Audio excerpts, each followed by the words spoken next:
tebaate emmotoka ezitambula Katonga.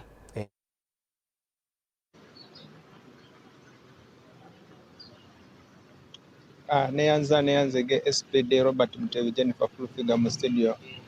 Kituufu Emirimu gyazeemu kutambula bulungi ku boda yaffe ye Uganda ne DRC oluvannyuma lw'abayeekera ba ADF kulumba ebitundu ebiriraanye boda yaffe ye Uganda.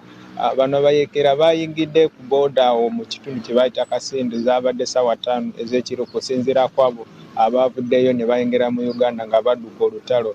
So lwe baatuuse wali baatandise kukuba amasasi n'okutta abantu. Information gye twafunye ku basayidi eri batutegezezaako abantu abasuka mu 8 baatiddwa olunaku lw'eggulo n'abayeekera ba ADF. So bano lwe bamaze kukola ebyabaleese basimbudde era ne baddayo mu nsiko za DRC n'obuvidiyo bwatandise kufuluma nga beekulisaayo luvannyuma lw'okukola omulimu okutulumbula abanaasi ba DRC. So twabadde ku boda olunaku lw'eggulo lwonna twasibyeyo naye embeera teyabadde nnungi nnyo kubanga sayidi ya DRC babadde baagaddewo boda ne Uganda tebakkiriza omuntu yenna kuyingira mu Uganda kubanga obwerinde bwabadde bw'amaanyi nnyo kubanga oba tomanyi omuyeekera yaani n'omuntu atali muyeekera yaani. So baasose kugalawo boda essaawa nga ziizo kulaba embeera esooka edde mu nteeko.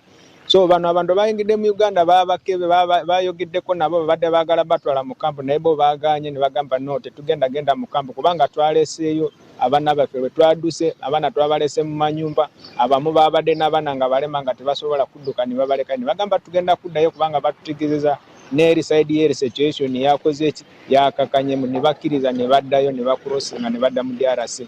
So twabadde tuli ku boda ne twogerako ne amyuka RDC w'e Kasese Lieutenant Matemagwara n'atutegeezaako n'agamba nti essaawa zino etwogerera badeployinze nnyo ku boda yaffe ya Uganda olaba nti nno bano bayeekera tebakurosingira mu Uganda kutuusaako abantu abanaasi ba Uganda obuzibu bwe batusiza ku bantu ba DRC. So essaawa zino etwogerera bizinesi zatandise kukola abasuubuzi bali mu kukola n'emmotoka we twaviiriddeyo zibadde zitandise kuyingira mu DRC n'emu nga bazikkiriza ziyingire mu Uganda kiba kiragira ddala bizinesi zakoze ekizatandise kutambula naye we twatukiddeyo trailer zabadde nnyingi zibadde zapakinze kubanga babadde tebamanyi situation eri ku sayidi y'eri communication ebadde tenatuuka mu security ya Uganda nga tebasobola kkiriza zino trailer zisitudde ebintu by'amaguzi kugenda okugwa eri mu balabe naye lwe baawulidde embeera ekekanye sayidi z'eri ne babakkiriza batandike kukola ki kucrossinga. So we twaviiridde nga Salt Media embeera ebadde ekekanye ne ku makya kuno